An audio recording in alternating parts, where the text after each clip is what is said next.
Hello, welcome to MBC News, and you are with me, Evelis Chingambe. A look at our top stories. The Attorney General retains that his office performed within its constitutional mandate by advising the Public Service Pension Trust Fund trustees to be thorough in the execution of the Amaryllis hotel transaction. Malawi's power connection deal with Mozambique will be concluded in the next 3 months.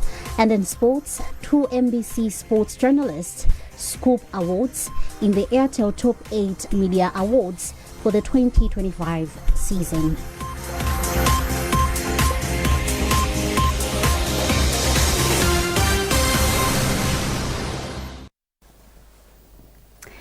Thank you for joining us. Now the news in detail. The Attorney General says his office performed within its constitutional mandate by advising trustees of the Public Service Pension Trust Fund to make a thorough scrutiny into the Amaryllis Hotel transaction. Attorney General Frank Beta said this when he appeared before the Parliamentary Committee on Public Accounts' ongoing inquiry on the deal. He said the advice that his office provided was consistent with observations made by both the Registrar of Financial Institutions and the Anti-Corruption Bureau (ACB). Trust Officer reports. The Attorney General's appearance follows an invitation by the committee to clarify the role his office played in the transaction. Beta said his office is limited to providing legal counsel and does not approve or reject investment decisions. He added that investigations are ongoing to establish whether any acts of corruption were involved. Chairperson of the Public Accounts Committee, Stephen Malondera, has expressed confidence in the ongoing investigations, saying the committee has made significant progress. Basically now I should say we are somewhere around 90%, and the report is already being generated, and the minutes we have because of always been on top of this, and our secretariat has sacrificed a lot in providing the details and making sure that we are up to speed. And let me also thank other colleagues who are sharing information, their feelings and their position on the whole inquiry. The committee is expected to conclude the inquiry into the sale of the Amaryllis Hotel before Parliament rises, after which a report will be presented in the House. Trust Office, MBC News, Lilongwe. Government has disclosed that it is closing in on the power connection deal with Mozambique, which will materialize in the next 3 months. Chief Secretary to the government, Justin Saidi, said this in Lilongwe at the opening of the Southern Africa Power Pool SAP Executive Committee. He said the project will also enable Malawi to become an active member of SAP by connecting with the rest of the SADC region through electricity. Patrick Dambola has more. Speaking when he opened the executive meeting of the Southern Africa Power Pool, SAP, Chief Secretary to the government, Justin Saidi, said electricity remains one of the most critical drivers of economic transformation and that this vision can be made a reality through SAP. At this point, Saidi disclosed that the government of Malawi is in the final stretches of the transformative Mozambique-Malawi interconnector project in the next quarter. He said this project is the lifeline that will finally link Malawi to the region, thereby allowing Malawi to trade power with the flexibility the modern economy demands. We are getting almost 50 megawatts from Mozambique, and obviously that will help us really to reduce the power shortage in the country, as we are also looking at some other avenues of bringing more power apart from the Malawi-Mozambique interconnector. You know, we are working on the Mangochi, but also we are working on the Kamwamba. So obviously we are sure that come 2030 we should be talking almost 1,000. He then called on the experts to continue applying knowledge and experience to develop innovative and practical solutions that will keep the lights on, commerce thriving, industries productive and agriculture flourishing. For his part, Executive Director of SAP, Steve Dura, said the meeting would discuss a number of issues that are aimed at ensuring that the Southern Africa region is interconnected through electricity.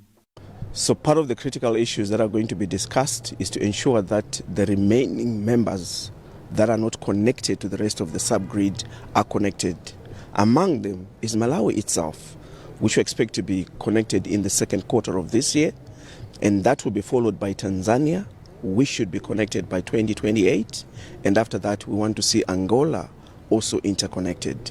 We want to see all these members bringing in their excess generation for others to be able to import from, as well as they should be able to allow others to buy power from the region. SAP, which currently has 12 member states, was formed through SADC in 1995 to, among other things, increase the accessibility of electricity to rural communities. Patrick Dambula, MBC News, Lilongwe. The Ministry of Information and Communications Technology has urged the World Bank team implementing the Digital Malawi project to accelerate its progress for Malawi to meet its target by 2030. The project seeks to ensure that the public enjoys seamless internet connectivity across the country. Line Minister Shadrack Namalomba was speaking in Lilongwe when he engaged the World Bank team on the progress of the project so far. Isaac Jali reports. During the engagement with the World Bank team implementing the Digital Malawi project, Namalomba said the government of Malawi remains committed to ensuring that all ministries and departments are connected, the public has access to and is included in various government services online, and that 2,000 schools benefit from the connectivity, among other achievements.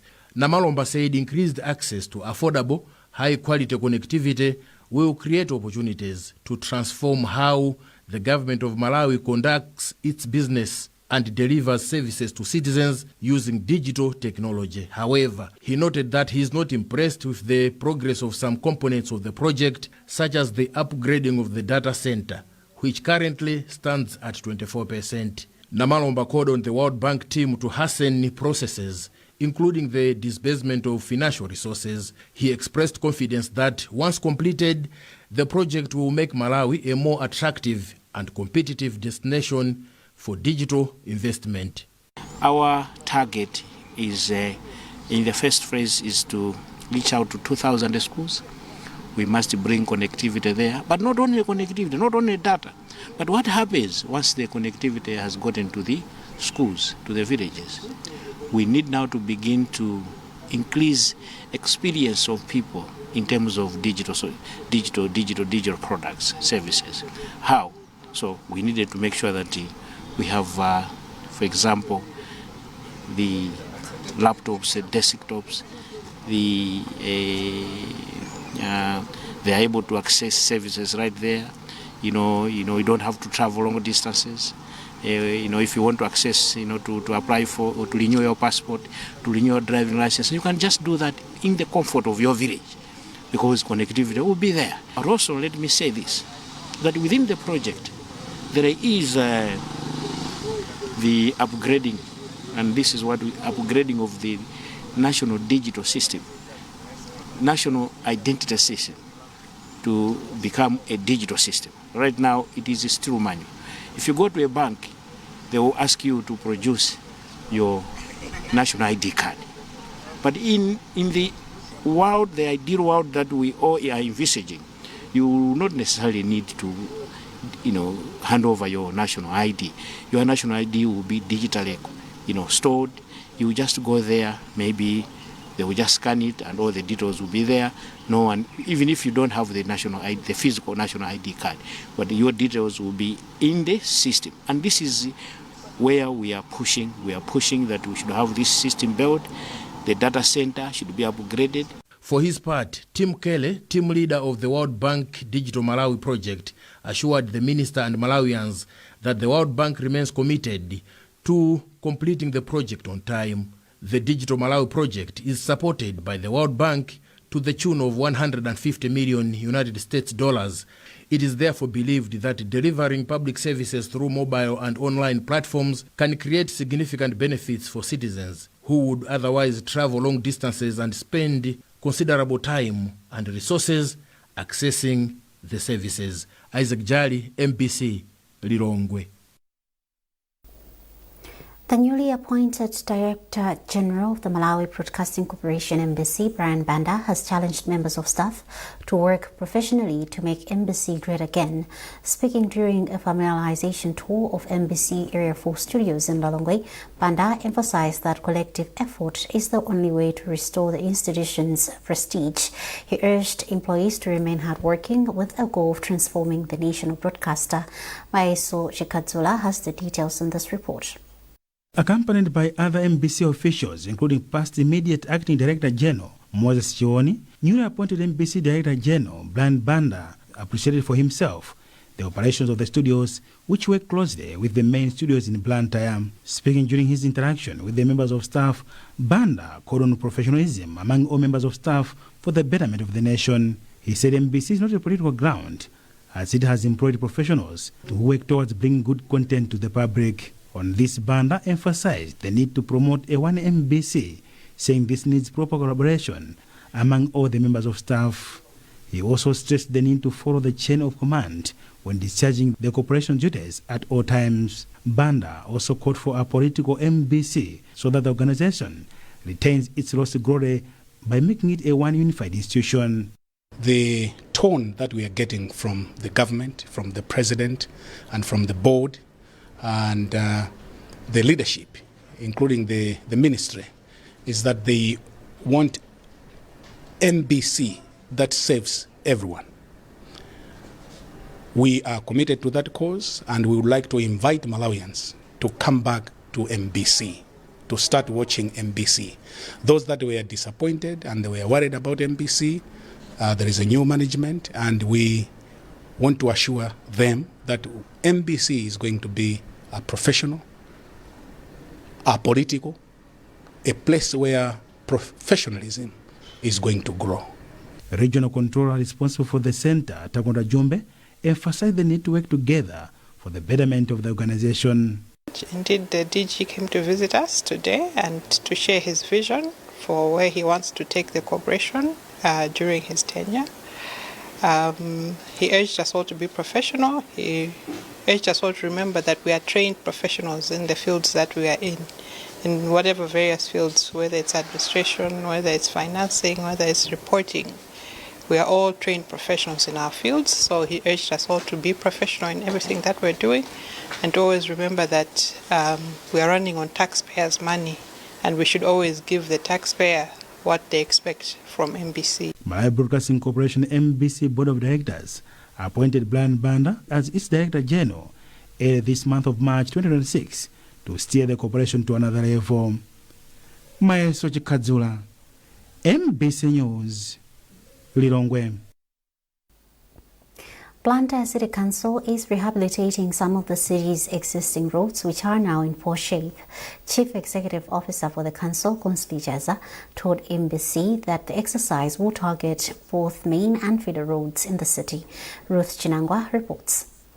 According to Janza, a number of roads in the city were damaged by the heavy rains which the country has received over the past few months.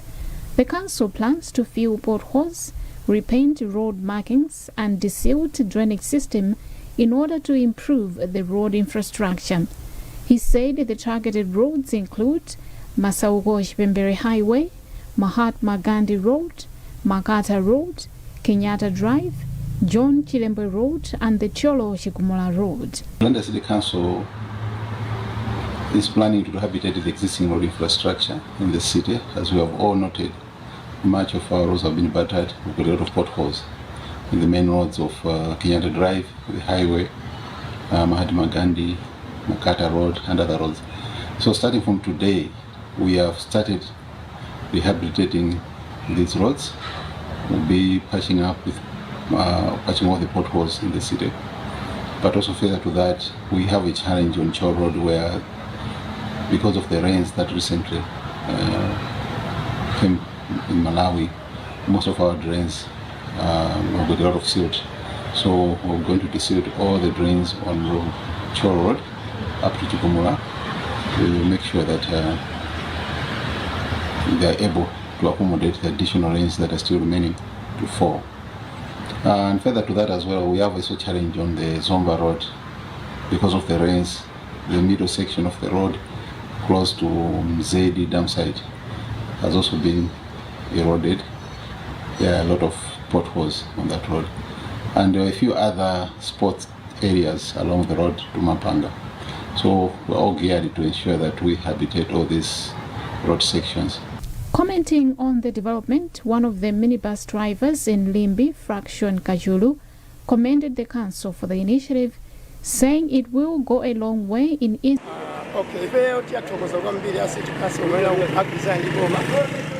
With the coming of the rehabilitation work, we believe mobility challenges will be addressed. Previously, as minibus drivers, we were failing to meet our daily targets because the roads were in bad shape. At the same time, we were exposed to road accidents since the potholes are deep. The rehabilitation exercise is expected to improve road safety, ease traffic congestion, and enhance mobility within the city. Ruth Chinangwa, MBC News, Blantyre. You're watching MBC News and you are with me, Evelis Chingambe. A reminder of our top stories. The Attorney General retains that his office performed within its constitutional mandate by advising the Public Service Pension Trust Fund trustees to be thorough in the execution of the Amaryllis Hotel transaction. Malawi's power connection deal with Mozambique will be concluded in the next 3 months. And in sports, 2 MBC sports journalists scoop awards in the Airtel Top 8 Media Awards for the 2025 season.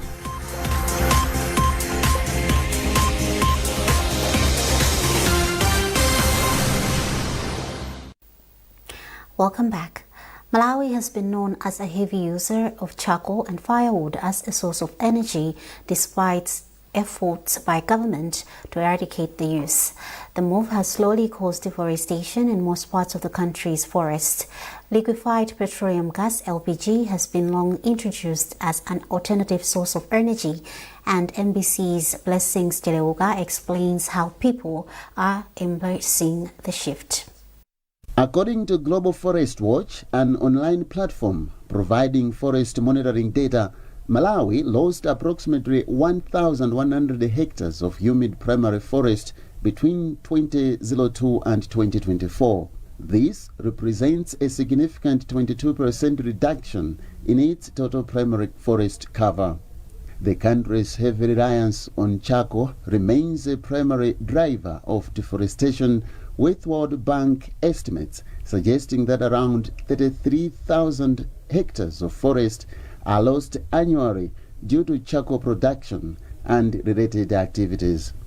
However, this trend is gradually shifting as more households adopt liquefied petroleum gas (LPG). Consumers report that the switch has significantly improved their quality of life. Katrina Mpumira, a Blantyre resident who recently transitioned from charcoal to LPG, called on the government to ensure the gas remains consistently available. Gas is cheap than using charcoal, and it's quick, also than even using electricity. We shouldn't have a shortage of gas. Yes, because if you have a shortage of gas, then we'll go back. We'll think, it's better to be using charcoal because charcoal is everywhere. So I think we should be having gas. Statistics from the Malawi Energy Regulatory Authority (MERA) show that gas consumption has risen steadily. In 2021, consumption stood at 1.5 million kilograms. This figure grew to approximately 2.2 million kilograms in 2022 and reached 2.85 million kilograms by 2023. Most recently, MERA reported that LPG imports surged by 40%, reaching 4 million kilograms. Suppliers are also seeing record demand. Mark Wira, a partner at Gasman in Blantyre, noted that the company introduced over 1,300 new gas cylinders in 2025, all of which sold out quickly. Well, in all honesty, the usage of gas has greatly increased, especially in the last 4 years. We can say from 2020 to figures collected up to 2024 from MERA, we have experienced an 80% increase in the usage of gas. The customer base is significantly growing because we can attest to that because of the number of new products that are being purchased. Not just refills, but actual new cylinder sets and stove sets, which are new users. We always experience over 100 customers plus in a day. Blantyre District Forest Officer Noe Omoyo stated that this shift has lessened environmental pressure. However, he urged environmental activists to intensify public awareness campaigns to further promote LPG use. I think now people have realized the importance of using gas rather than relying on firewood and charcoal. We know that gas is very efficient when it comes to cooking. It has less smoke compared to charcoal, even firewood. So using gas, I think, is a good idea.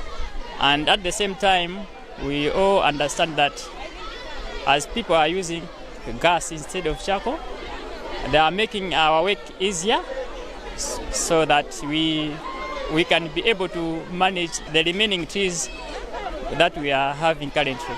Experts believe that if LPG adoption continues to scale nationwide, the rate of deforestation could slow significantly.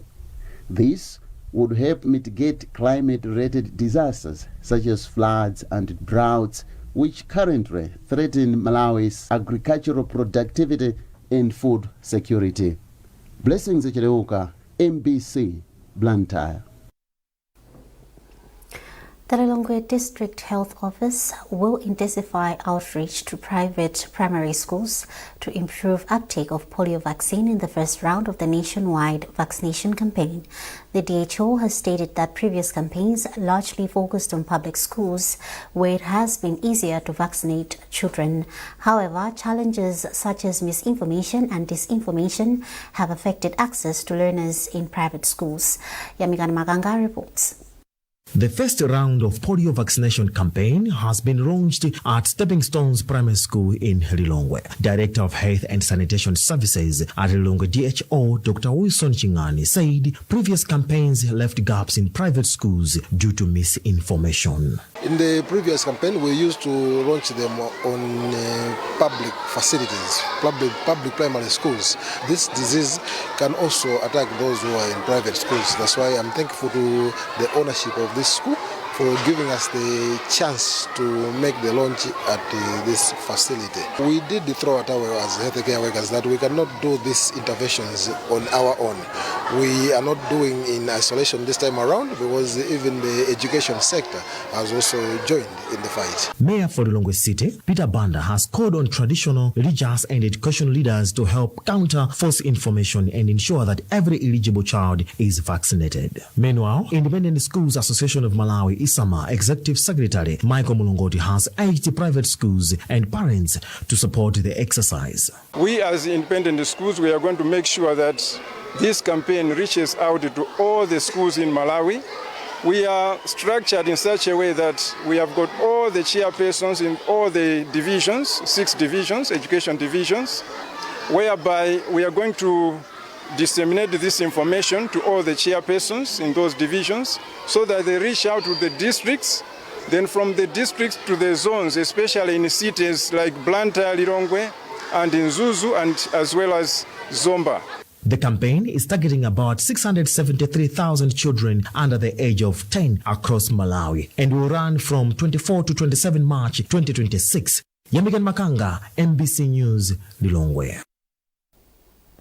The recent heavy rains that hit some parts of the country place over 2,000 households in Mangochi at risk of waterborne diseases following the collapsing of pit latrines. District Water Development Officer James Manda says most affected communities are from 6 traditional authorities. Sotindazi has filed this report, being read by Owen Mavula. Communities in some flood-hit areas in Mangochi are increasingly concerned about the risk of waterborne diseases following the collapse of pit latrines due to a heavy downpour that recently hit some parts of the country. In the area of traditional authority Mpinganjira, for instance, about 500 pit latrines have been damaged exposing the community to open defecation.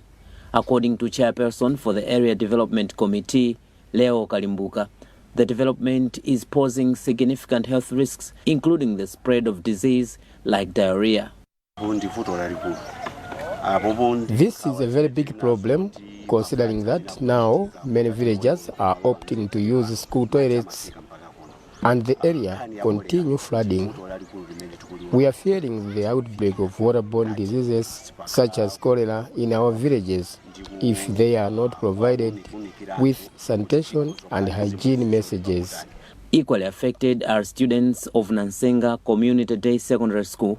Authorities there are raising concerns that the collapsing of the toilets at the facility may affect attendance rate of students, particularly girls. Head teacher for the Community Day Secondary School, Joseph Chingoma, explains. Nansenga CDSS has about 318 learners. The continuous rain that we have had the past week has caused damage to our toilets, and that automatically will affect attendance of our learners, mostly girls. When there are no toilets at a school like this one, automatically learners cannot come to school.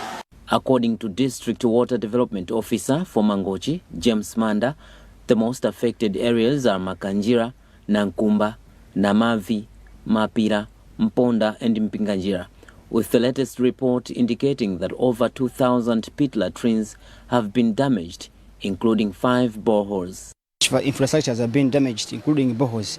Currently, 5 boreholes has been affected in Makanjira and in T.A. as well as more than 2,000 pit latrines has been washed away due to heavy rains, exposing people to use alternative resources, which issues of open defecation will be increased. Available information indicates that about 6,000 households have been affected by the recent floods in Mangochi, while 4 people have lost their lives. Some people around Chiwanja in Zuzu have turned the space behind St. John of God University into a waste dumping site, a development that is putting lives at risk of contracting diseases such as cholera. While one of the block leaders at Chiwanja, Joe Makiwinga, says they presented the matter to Mzuzu City Council for intervention, but the council's spokesperson, McDonald Kondwe, says the council is not responsible for collecting waste from the mentioned area. We have a report. A space behind St. John of God University, which was a passage for people, is now a dumping site for waste from Zagwa market and some surrounding households. The concerned residents say the development is posing a threat to their health. Here, this waste pose threat to our life, which can lead to the diseases like cholera. We are unpleased with the place. The place which we are seeing is ours, but people throw litters here. We are disheartened with the issue. We are unable to do our business properly because the place is unhygienic. When contacted on the issue, spokesperson for the Mzuzu City Council, McDonald Kondwe, said the mentioned area is not in the jurisdiction of the waste collection and has advised the concerned residents to discuss the matter with their block leaders. So far, I think we haven't received a formal complaint as a council. So if there are issues, let them channel them to the council, and we should be able to attend to such issues. If not, the other option is that they can take up the issues to the local leadership. However, the block leader, Joe Makiwinga, insists that they need the council to intervene on the matter. I've been to the city almost 3 times. We even asked the city people to provide us a bin where people can throw those rubbish, but we have never been assisted. Waste management continues to be a challenge in cities, the situation that is influenced by rapid population growth, among others. In sports, 2 NBC sports journalists have scooped awards in the Airtel Top 8 Media Awards for the 2025 season. The two are Norbert Jameson and Praise Majawa. Amin Musa reports. Jameson emerged Best Radio Journalist, while Majawa took home the award for the Best Television Journalist. Speaking after the ceremony, Majawa noted that the recognition highlights NBC's professionalism and its commitment to entertaining the nation through high-quality sports programming. For me, it is a motivation, and also it is a motivation to the young ones. If you look at my age, if you look at my, even my height, you can say that I think there's a lot that I can do in terms of reporting issues to do with football and other sporting disciplines. I think this is a motivation. If you look last year, MBC won various awards. Nobel won it, Amin won it, Romeo won it, and I was also part of the winning group. I think it is a motivation to the young ones and also to the young generation as we are progressing. Airtel Malawi Managing Director Ashash Dad expressed satisfaction with the success of Season 8. He praised the competitive spirit of the tournament and pledged to make future editions even more exciting. Since the economies are changing, definitely the expectations will change, everything will change, and we won't be short of surprising the fans, surprising the media, so we are very, very sure we will surprise you. Let's wait for start of Season 9. FAM President Fleetwood Haya said the local football mother body is excited at how the CAP has helped to monetize football through gate revenue and sponsorships. We have seen growth in terms of the game, in terms of the quality of the game, in terms of the values, in terms of the commercial aspect. We have seen growth in terms of Airtel. We have seen growth in terms of our revenues on the game. For example, we set a good record in terms of the final, where we managed to record 216 million, unprecedented record. FCB Nyasa Big Bullets were officially crowned Season 8 champions. Their defender Blessings Mpokera was named Player of the Season, while Silver Strikers attacker Festus Due finished as the top goal scorer with 3 goals in 3 matches. Amin Musa, NBC Sport, Blantyre. Congratulations, Norbert, and praise. And well, that item also concludes this edition of NBC News. A reminder of our top stories before we leave. The Attorney General retains that his office performed within its constitutional mandate by advising the Public Service Pension Trust Fund trustees to be thorough in the execution of the Amaryllis Hotel transaction. Malawi's power connection deal with Mozambique will be concluded in the next 3 months. And in sports, 2 NBC sports journalists scoop awards in the Airtel Top 8 Media Awards for the 2025 season.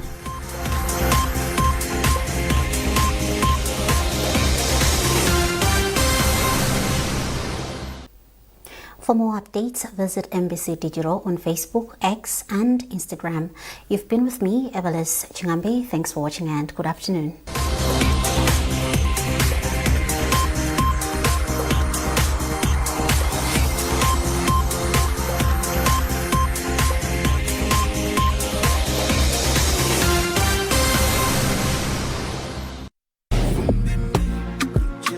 Last year, I teamed up with